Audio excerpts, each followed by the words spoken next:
Shalom, shalom, amados. Vamos orar juntos? Às vezes você fica meio que literalmente tonto em ouvir tantas mensagens e às vezes sentir até vazio, instável, sem ter a certeza, sabe, de muitas coisas que você ouve, até sua fé fica vulnerável. Isso é muito comum nos dias de hoje, sabe? Nesses dias em que a mídia, né? E todos nós temos acesso a um celular, todos nós. E ainda que nem tenhamos diretamente, nós convivemos com pessoas que têm. Então, as pessoas que têm, elas têm uma bagagem de informações, de opiniões muito variadas. Isso, por vezes, perturba a cabeça. Se nós formos ficar ligados, e às vezes nem que você queira estar ligado, você acaba ali porque você está naquele meio. E aí, como obter a paz que transcende a compreensão humana? Como continuar conectado com a fé, com a pura fé? Onde encontrar essa pura fé? É uma pergunta que muitos fazem hoje em dia. Muitos estão confusos. Tem muitas pessoas que o último receptório, vamos dizer, brinco às vezes, a lixeira é o nosso corpo. E às vezes ele começa a gritar, ele começa a... Quando a mente já não suporta, o espírito também fica sobrecarregado. Porque vem muitas coisas e ele fica ali faminto, né? Porque precisamos alimentar, né? Alimentar a nossa alma para que possamos, às vezes, limpar também a nossa alma. Tanto carregar, receber, mas também limpar de tanta coisa.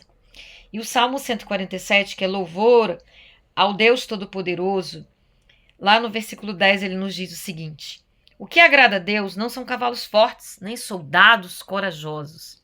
Naquele tempo, naquela cultura, ali naquele momento. Hoje a gente pode pensar o quê? Né? Não são cavalos fortes, nem soldados corajosos. Cavalos fortes, né? É poder. O cavalo é um animal que tem muita força. E hoje, o que teria força para nos levar, para nos locomover? Vamos dizer que seja até a internet. Não é aquela pessoa que sabe mexer, que sabe navegar, que sabe fazer tudo. Não é isso que agrada a Deus, não tem nada a ver, né?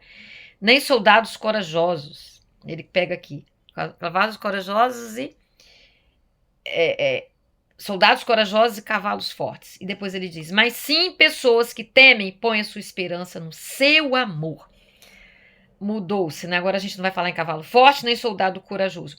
Mas isso aqui que ele fala no versículo 11, porque eu li o 10 e eu li o 11.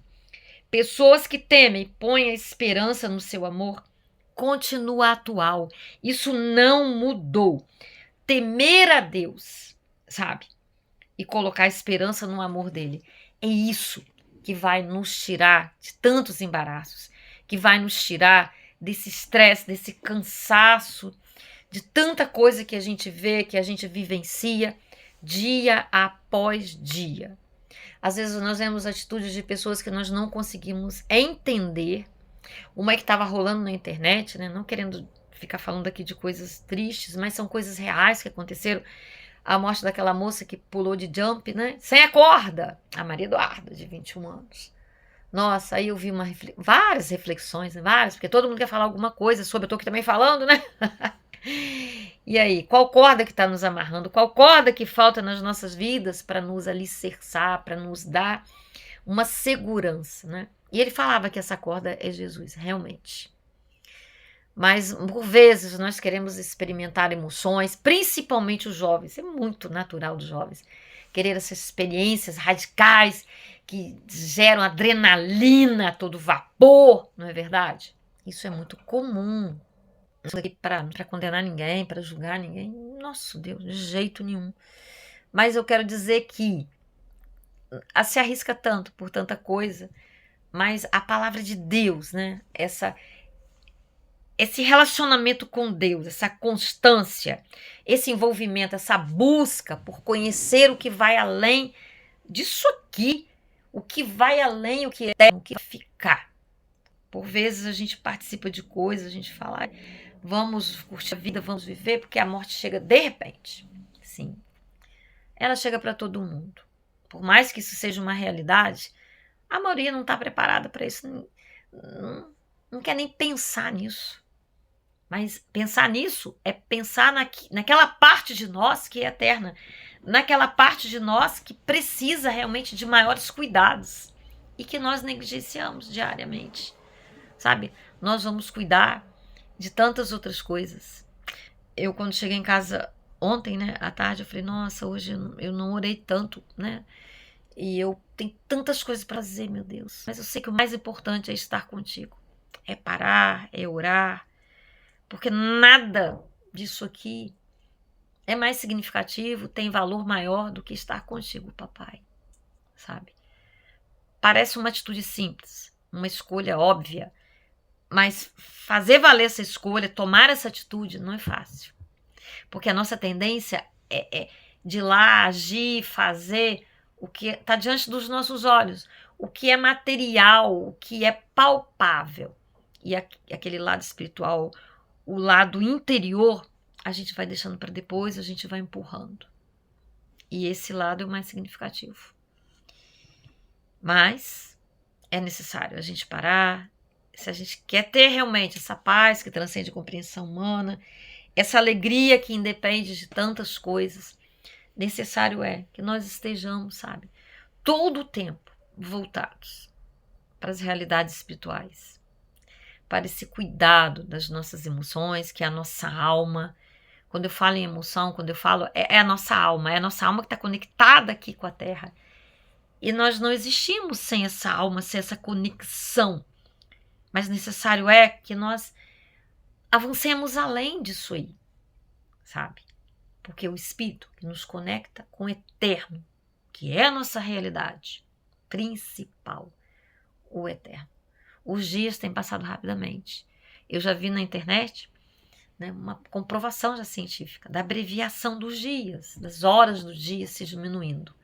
Porque Jesus falou que ele abreviaria para que os escolhidos... Quem são os escolhidos? Aqueles que escolhem estar do lado de Jesus. Nem ninguém que ele já... Não, é aquele. Ele já disse sim. Aqueles que me escolhem são os meus escolhidos. Então não é mérito de algumas pessoas, de algumas interpretações bíblicas que discriminam e até faz as pessoas pensar assim, vai ver que eu não sou escolhido, então deixa eu ficar como eu tô. Olha o erro. Então não é assim, amados. Nós todos queremos ser escolhidos, desde que escolhamos a Jesus. Somos os escolhidos também. Ele é totalmente democrático, justo, amável, presente, constante, não tira os olhos de sobre nós.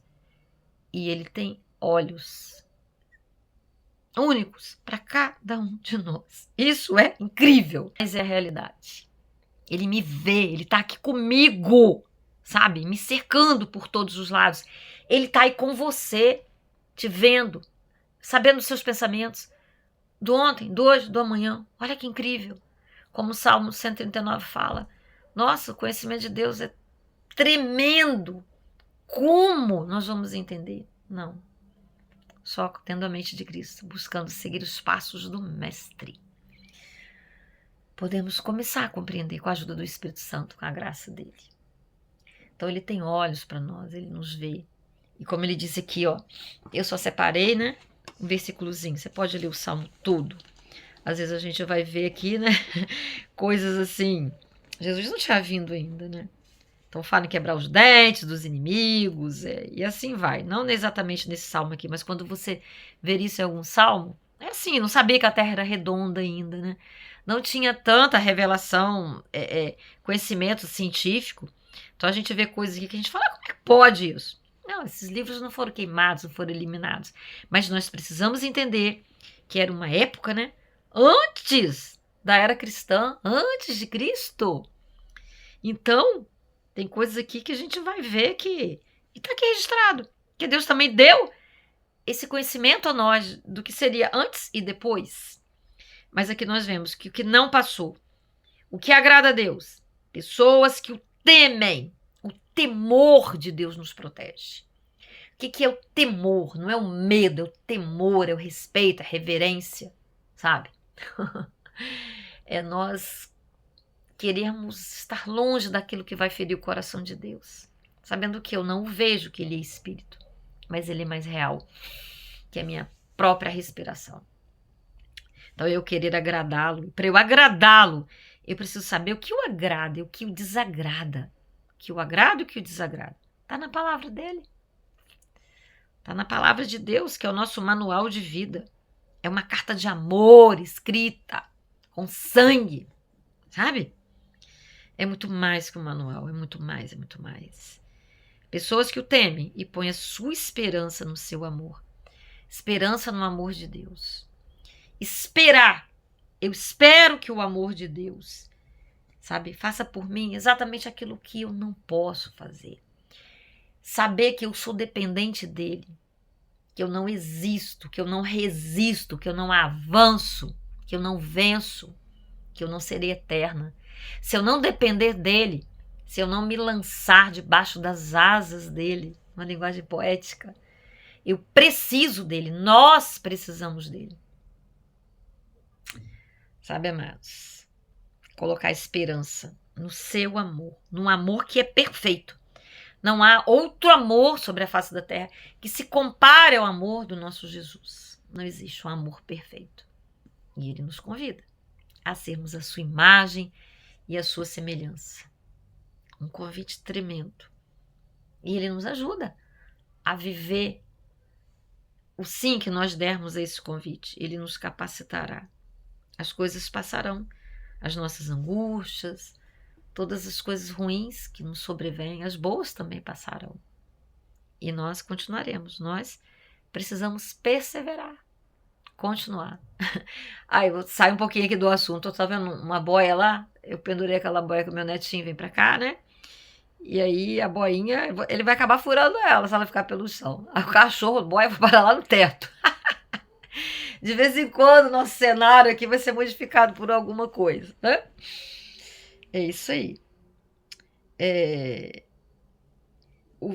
Nós estamos de trás para frente. O verso 18, 7 fala assim: cantem hinos de louvor ao Senhor, toquem músicas na lira em louvor ao nosso Deus. Versículo 8. Ele cobre de nuvens o céu, manda cair chuva na terra e faz crescer grama nas montanhas. Ele dá de comer aos animais e alimenta os filhotes dos corvos quando eles pedem. Imaginem. Imagina nós que somos a coroa da criação, que somos os seus filhos amados. Então, amados, ainda que o mundo lá de fora, nos decepcione, ainda que as pessoas não atendam às nossas expectativas, e elas não vão atender, porque elas são humanas, tal qual nós somos, e nós também frustramos as pessoas.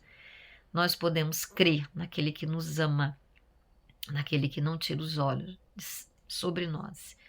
E o agradamos quando nós o tememos e temos esperança no seu amor. Ter esperança é esperar no amor dele. Esperar no amor perfeito.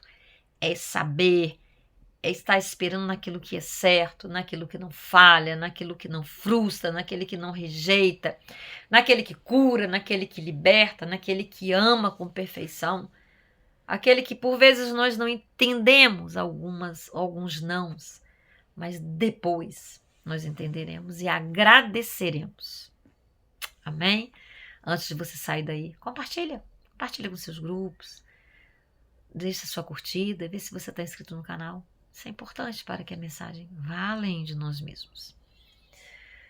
Papai, mais um dia, Senhor, diante de Ti, desejosos, Pai, e se não desejosos, te pedindo o desejo de estarmos debaixo das Tuas asas, ó Deus, que é o lugar de cura, é o lugar de proteção, de suprimento, de gratidão, de arrependimento. Debaixo das Suas asas, ó Pai, é onde nós precisamos habitar, de dia, de noite e eternamente. Papai, nos perdoe. Perdoe as nossas vulnerabilidades, mas firma-nos, ó Deus, em Jesus, que é a rocha eterna. Ajuda-nos a perseverar, a avançar, a ir além de nós mesmos, ó Pai. E de buscar na Tua palavra as respostas, ó Deus. De buscar nos momentos de oração, de retirada, Pai, de parada para orar, para Te ouvir, ó Pai, para comungar contigo. Buscar as respostas que o mundo não pode nos dar, ó Pai. Ser com cada um de nós, ó Pai. Nós Te amamos. Em nome de Jesus. Amém. Aleluia. Um beijo. Até o próximo vídeo.